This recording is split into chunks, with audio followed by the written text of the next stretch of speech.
Yeah, as I was saying, when I do get a chance, an opportunity to talk to people, whether I'm on tour, backstage, or even sitting in a plane, Mm-hmm. you know, um, the main focus is, we're gonna have a ride for like 5 hours, right? Right. Sometimes you get somebody that's open. Sometimes the Lord puts something in there that's, that wants to hear about God. He puts you in the right place at the right time. Yes. And there's been a lot of opportunities too where I get to share. Either I'm reading the Word or I got my iPad and I'm reading, so the conversation starts. So that's an icebreaker. But the last thing I say when people, like they ask me, well, what do you do? And I says, are you going, are you going back home? No, well, I'm going back, like to New York, whatever. So, okay. So they have to ask me, what do I do? And I play drums. And if they ask me what's kind of music, then I say, well, this guy, this style, that style. But Right. the last thing I say, I'm in a band war, and then, but I, that's not important, that's my job. And I tell people that that's my job, but there's been some opportunities, and I'll share with you in a bit, that God used me in such a mighty way that I know it's God, and just the feeling that I get from that, it's just, you can't get it nowhere else. It's no way that anything like that can be given by somebody else but the Holy Spirit, that the Lord blesses me with, and the opportunity to share, because it's about Him, and it's not about me, and God works with me every day. Every day, it's like a transformation. Every time, every day is a layer of Peeling off. peeling off, like oh yeah, but Every day you're like, oh no. yeah, but it's a process like anything else. Yes. You plant a tree, you plant in a good soil. You know what I mean, Right.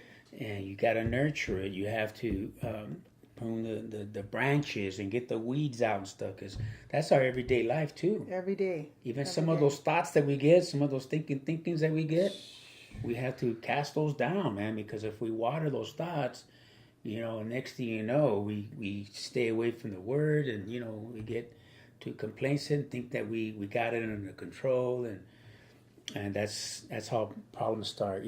So, but I like being in a situation where God uses me, and being in this business, and you run into some believers when you're out there. You Yes. do run into believers, and it's great because when you talk to them, it's like when I know them all my life. Yes, From right. the cab driver to the You'll know driver them by from their spirit, from the right? Spirit, Uh-huh. from the giving me a ride back from the airport to the hotel.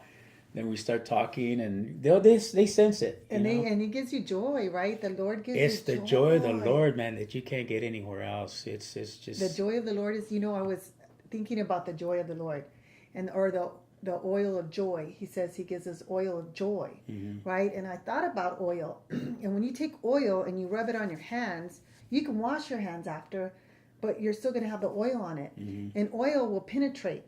So it's external and it's internal, right? mm-hmm, And the same thing with the oil of joy.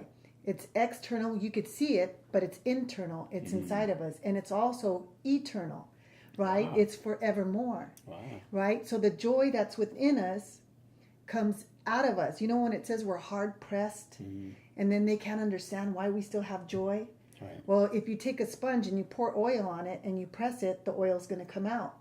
And when we have that joy of the Lord in mm-hmm. us, and we're being hard pressed, we're going through affliction, but we still have a smile on our face. Amen. We still have a shout. We still have joy and praise. Amen. It's because of the joy that we have within us. That's right. Mm-hmm. Yeah, that's the thing too, because when I'm still around, some pretty still around with the band, so sometimes it's a little, I have to know how to block certain things off, because you're Right. sitting in a van and Right. you hear everything going on, Everything's going and on. sometimes I go like praying for them, I pray for myself, Lord, it's just okay, just be a shine of light, Right. And God has you you know, as a testimony, because right? Because right, they knew you from oh before. yeah, So now and, they know you now. and that was worse, Right? So they know that.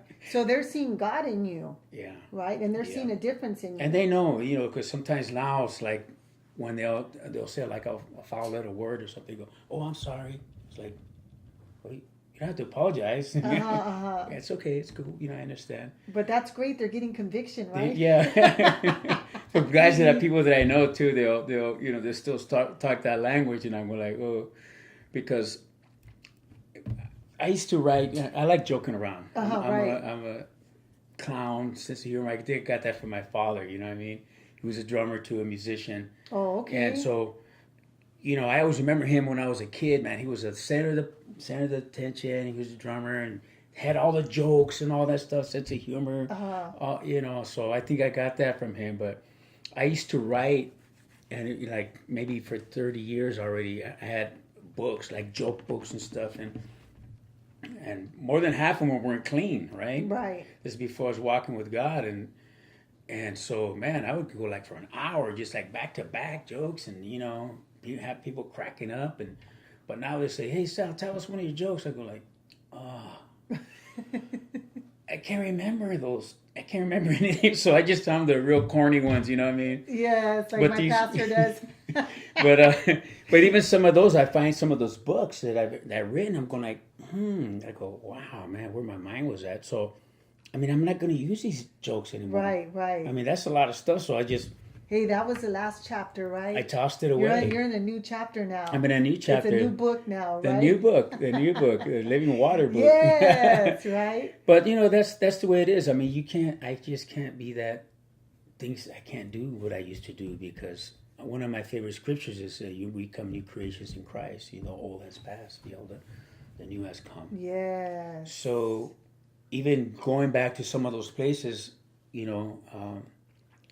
I can't do that anymore, as far as like having a band and playing the nightclub thing. And I've done that for so many years, and been through the in and out, trying to be good on my own and trying to stay sober and trying to be the good person without God, And what would happen? You would just eventually go back. Yeah, because you go to this certain level, and own will, self-will is, just doesn't cut it. But and in my journey, I had to go through that to figure it out, to say like, because I accepted God back in the early 79. I was playing in the band, and I was curious about, as raised Catholic and stuff like that, you go through all the the communions and confirmations and stuff, and I don't remember any of that, and I'm not knocking it, but that was just our culture. Right. It's our culture. We went to church with our parents, but nobody read the Bible. So we didn't get that wording. We didn't get the word, so we didn't know. And it's just the way we were raised. It's just culture from generations. And but when I was curious, I mean, there was one time, because I started playing at an early age. My father, musicians, my uncle was a musician, and they used to do all these, backyard parties and weddings and quinceañeras and, compadres playing over here for, and so at an early age, I mean, I seen parties. That was it. I thought, and what do? They drink. And so as a kid, I go, well, this is what adults do. That's when in my mind, I go, well, that's what they do. I guess I can't wait to be 21. Right. But at an early age, yeah, so I started playing drums, getting paid at age 11. Wow. Already, because my dad was already playing drums, but since he worked construction and my dad was drinking a lot, so my mom was putting pressure on him, hey, you either the drinking or, Right. So he kind of like started backing out, so they asked me to hey, since I would go to and I was already starting to practice. I would practice the Beatles and all that stuff, Wow. all this music, and through the record player. They had record players back then, and I just loved the music, being along with it. I guess I liked the like, for my dad was having the people person, right? That was just part of it, and so I just adapted to that, and that's what I want to do at an early age, is play music. Yes. And but when I was like in my early 20s, there was times when I would sit back there, because you never think about, when you start drinking, you never think of, well, one day I'm going to be an alcoholic. Right. One day I'm going to be a drug addict. One day, we never think that. We just start recreational, and next thing you know, it's like it becomes a part of your life. And then at one point it got to my life where I was saying like, I was like in my late 20s. I'm going like, I'm sitting there going like, I'm laying in bed. I'm going like, I think I'm an alcoholic. And just like in my late teens, I'm going like, because I can't remember just going to bed just sober. Right. Every and then waking night. up shaky. Every night. And it's like, I go, what's an alcoholic supposed to feel like? How do you know? Because there's not awareness like there is nowadays. There's all kinds of recovery groups, and back then it was just strictly AA and NA. And that was it. That was it. So there wasn't that awareness there is today. But there was one point where I would sit there, and high as a kite, and just in the room, dark, with the music going on. Sometimes I have this conversation with God and the devil at the same time. If you're real, show up. Stoned, drunk as a skunk. And I'll say, I want to see you now. If you're real, show up. Come on. And I'll have these conversations. And of course, nobody showed up. Thank God the devil didn't show up. But at one point, I knew there was that Jesus movement going on back in the late 70s. Oh, okay. It was a Jesus movement. Long hair, because I had long hair. Like the hippies, right? Yeah, the hippie movement. Okay. They were allowing rock and roll to come in still in the church now. Right. I used to Chuck Smith, right? Through all that stuff, Uh-huh. But at one point, so I knew there was like one guy in school that became a Christian. We call him Jesus freaks, right? Back then, hey, he's a Jesus freak now. Right. Okay, well, I may call this Jesus freak up because I want him to answer some stuff. You know what I mean? So I called him up because I started getting more curious about God. You know what I mean? Uh-huh. And so I'm going like, so this was in high school? No, this was like, I was already out of high school. Uh-huh. I would say I was like about maybe 21, early 20s. Oh, okay. You're young. So I was young. Yes. I was young. And so you must have been feeling that void. I was feeling something, Right. and I wanted answers. I just wanted answers. So I went over his house, and he sure enough, he goes, wow, it was great to see you, because he was a guitar player too. Mm-hmm. And so he was just playing Jesus music now and stuff, and Right. and we were all into the Black Sabbath and all that, Right. Yeah, it was that stuff back then, what I mean? It's a Grand Funk Railroad and, all this pretty, some of the dark stuff too. But, so he answered everything. I mean, everything. He said, hey, man, why don't you come to church tonight? You might know some people. And it was a real small little Baptist church that they were renting. And it was relatively a young church. Right. Pastor had long hair and he played rock and roll guitar. So when I walked in, he goes, hey, you might know somebody that he's his first time preaching tonight. Mm-hmm. His name is Rudy Trujillo, which happens to be my pastor now. Oh, wow. So that was the first time you walked in? That was the first time I walked in any Christian church with anything, not knowing anything. Just go down there. And that's your pastor now? But now he's my pastor after 40 years. So was he preaching then too? That was his first night. As his first service, right? So he goes, hey, you might know they got Rudy Trujillo. And I go, yeah, I know Rudy. He goes, what's his first time preaching? Come on down.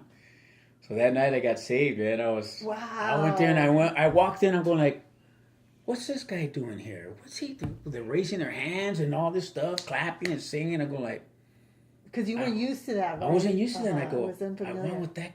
I want that. Whatever joy they have. See that joy. I go, you're talking about the joy. Right. I didn't know what it was. I just, whatever they got, I know this guy was a drug addict. I know this guy drank so much, but now they're not drinking and they're like. Do you remember what the sermon was about? I really can't remember what the sermon was. But all I know is I had this sensation. The Lord. But there was one time where I knew I had this experience. I was taking a shower. Uh-huh. And this is before I went to church too, and I knew.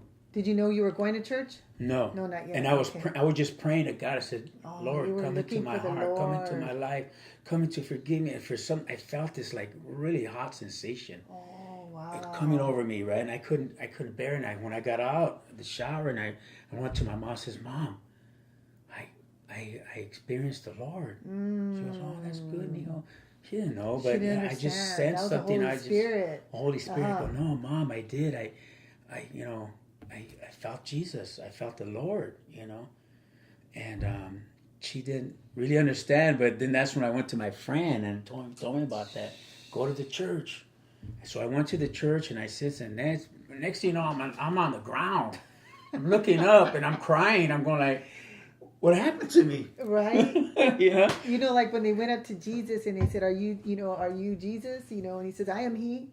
And boom, they flew back. He didn't even touch them. Wow. Right? But his word, his presence, Wow. just, they flew back. Yeah. And people say, how does that happen? And go, his word, his presence. Yeah. But that's what it was. It was just the word and the atmosphere. Presence. You know, the presence. And I didn't experience anything like that. But So you were overtaken. I was overtaken. But my life had changed then.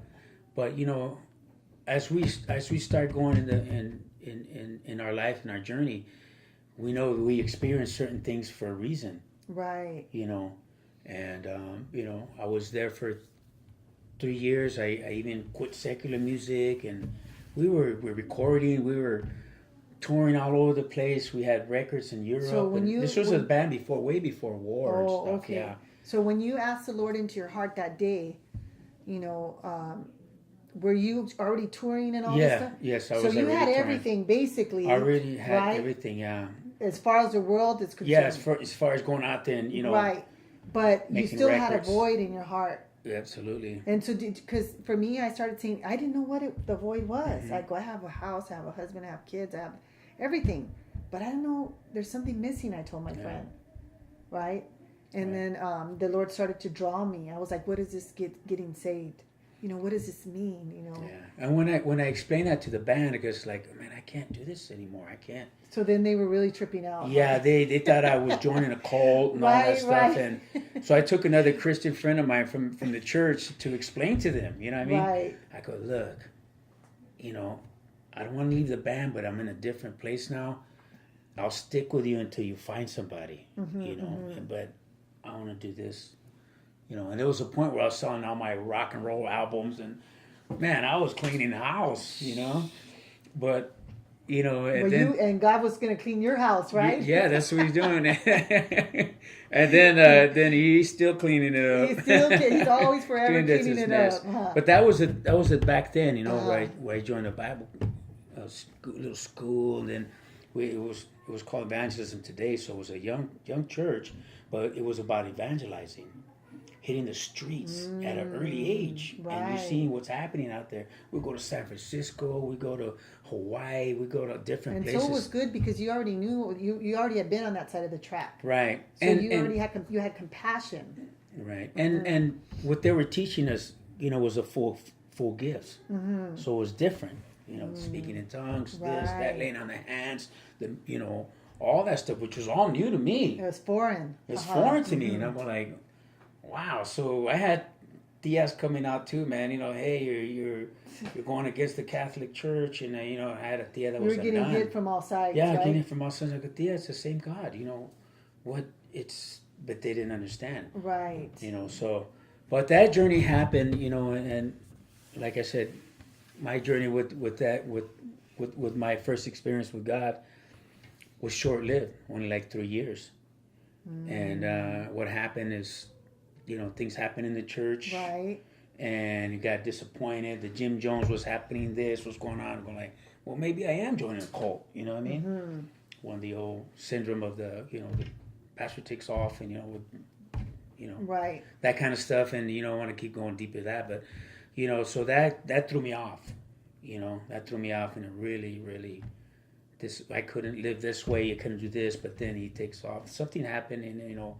And then that's who you looked up to, so it shook you. Yeah, so, and now, but see, that taught me a lesson because I had to go through all these, it's like the children of Israel have to go through the desert 40 years, and I'm thinking like, I went through this journey, you know what I mean? Right. And going through, I mean, touring with different people, you know. I got to tour with the Tom Jones, Duke Ellington Orchestra, Jose Feliciano. Oh, wow. I mean, all over the world, Japan, Europe. You know, you've seen a lot. You've seen a lot of cultures and stuff like that. And I knew in the back of my head there was still something missing. You know, I knew there was, when I ever going to come back? Because I didn't want to be in a so-called establishment church building anymore. Right. I'm doing it from outside because people get hurt. People get hurt. They get hurt. Right, we're gonna have a part 2, and we're going to come right back. Thank you for tuning in with my special guest, Sal Rodriguez, to Sustaining Fire Ministries. God bless you.